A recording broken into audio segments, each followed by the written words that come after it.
sont égarés loin de la foi, et se sont jetés eux-mêmes dans bien des tourments. L'argent est une ressource monétaire sous forme de pièces de monnaie dans ce métal.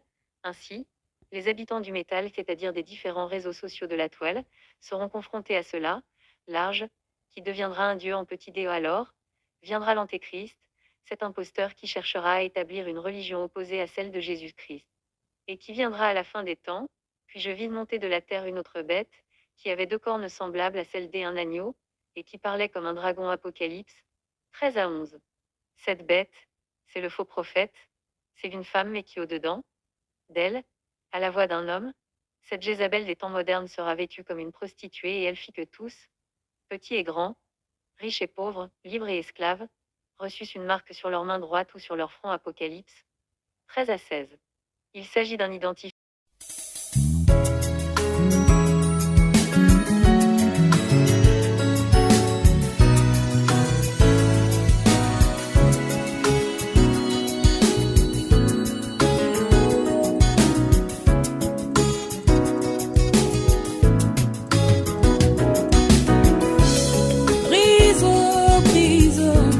Brise la force du moi qui combat mon âme, qui t'empêche de crier en moi. Brise la force du moi qui combat mon âme, qui t'empêche de crier en moi. Ah, brise la force du moi qui combat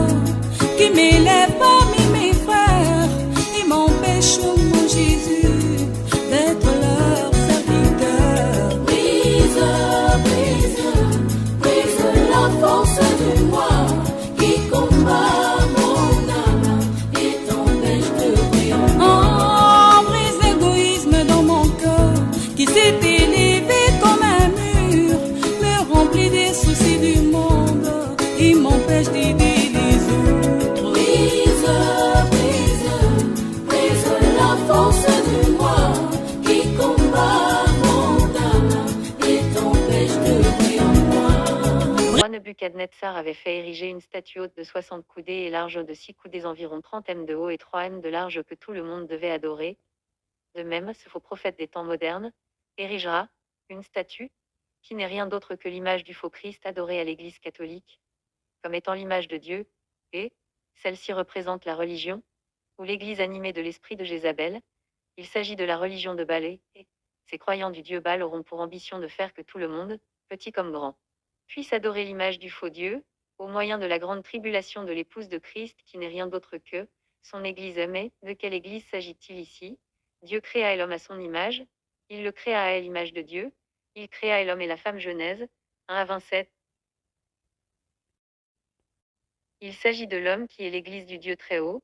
Alors, plusieurs dictateurs à l'instar de Nebuchadnezzar imposèrent à leur peuple d'adorer leurs personnes et leurs images. Empereurs romains, sanctuaire japonais du Shinto, dictateurs fascistes et communistes. Les hommes seront obligés d'adorer le dragon, la bête et son image. Cette contrainte religieuse, inspirée par Satan, sera reproduite lors de la grande tribulation, qui sont d'actualité, avec l'avènement de la grande ville Babylone. Internet. Voici, les temps viendront où on emportera à Babylone tout ce qui est dans ta maison et ce que tes pères ont amassé jusqu'à ce jour. Il n'en restera rien, dit l'Éternel. Ésaïe 39 à 6. La ville de Babylone, connue pour sa splendeur, attirera la foule des eaux du monde, c'est-à-dire par la séduction due aux produits qu'elle peut offrir. Plusieurs seront séduits par cette ville. Internet.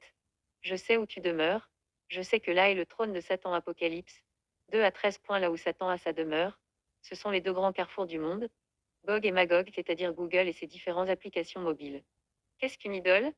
Une idole est une image, une ressemblance, quelque chose qui représente la forme d'un objet, qu'il soit réel ou imaginaire, l'image d'un dieu païen, un faux dieu. Enfin, une idole est aussi une personne ou une chose qui prend la place de Dieu dans notre cœur. Maintenant, je veux que vous saisissiez ceci, et ne vous en écartez jamais, si tout ce dont nous avons besoin, c'est de la conception intellectuelle de l'homme, Nous n'avons pas besoin du Saint-Esprit si l'Église doit être dirigée et gouvernée par l'intellect, par le programme pédagogique et par l'intellect humain. Nous n'avons pas besoin du Saint-Esprit et si elle doit être dirigée par le Saint-Esprit, nous n'avons pas besoin de l'intellect. C'est soit l'un soit l'autre. Le prophète William Marion Branham dans la parole parlée. Le faux prophète viendra avec cette école-là, se disant intellectuel, alors qu'il s'agit du faux prophète, celui-ci va instaurer la christique, des prières aux images, des quêtes interminables et que voici la religion de Baal. L'esprit de Jézabel pousse les gens à l'idolâtrie ou à la prostitution. Jézabel aime le culte de la personnalité et elle amène les gens à se focaliser sur elle et à dépendre d'elle. L'esprit de Jézabel affecte aussi beaucoup d'églises aujourd'hui en amenant les chrétiens à rendre un culte à leurs dirigeants qui acceptent malheureusement le culte de la personnalité au sein de leur ministère. Mais ce que j'y ai contre toi, c'est que tu laisses la femme Jézabel, qui se dit prophétesse, enseigner et séduire mes serviteurs, pour qu'ils se livrent à elle impudicité et qu'ils mangent des viandes sacrifiées aux idoles. Apocalypse 2 à 20.